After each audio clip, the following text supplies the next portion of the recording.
In this video, I want to share a primary resource from 1920 which sheds light on why the Sherman Institute was created.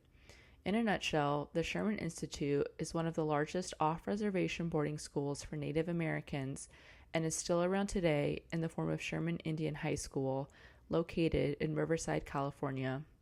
If you don't know the history of these boarding schools, they were created to culturally assimilate indigenous children into quote-unquote mainstream society. Secretary of the Interior Deb Haaland recently launched the Federal Indian Boarding School Initiative, which provides a lot of great information about the history of these schools as well. From the website, the purpose of federal Indian boarding schools was to culturally assimilate American Indian, Alaska Native, and Native Hawaiian children by forcibly removing them from their families, communities, languages, religions, and cultural beliefs. While children attended federal boarding schools, many endured physical and emotional abuse and in some cases died. In doing my research, I found the digital collection materials from the Sherman Indian Museum to be a landmine of information.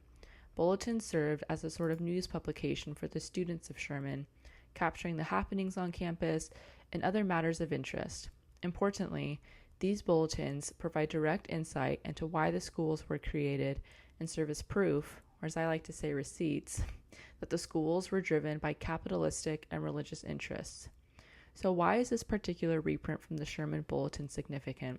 First, it affirms why the school was established in Riverside.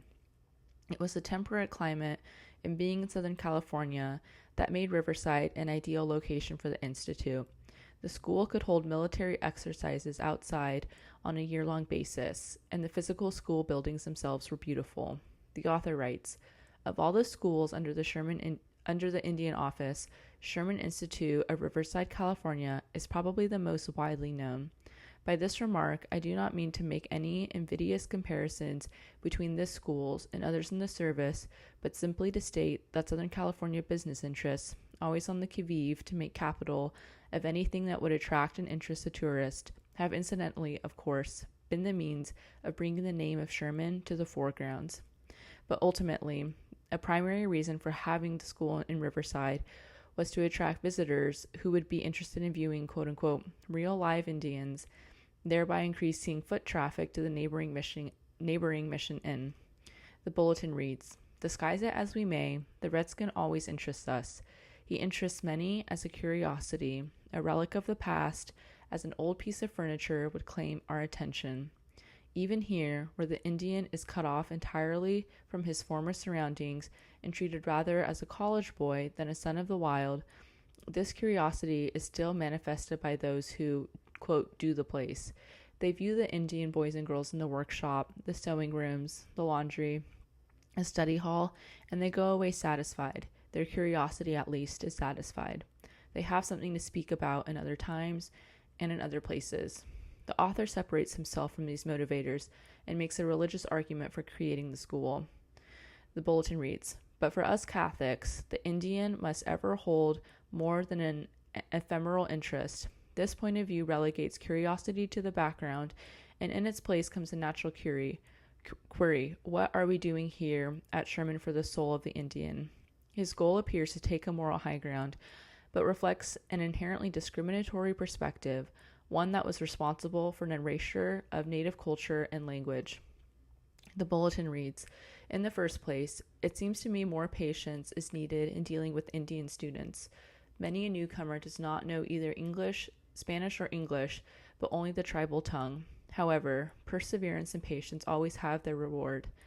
The strangers, ignorant of Spanish and English, are taught by an older boy or girl of their own tribe, who interprets the prayers and gradually initiates them into the mysteries of English.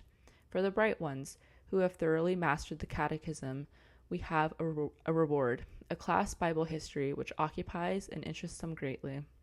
The author goes on to describe a chapel and a parish house at the school and other religious proceedings.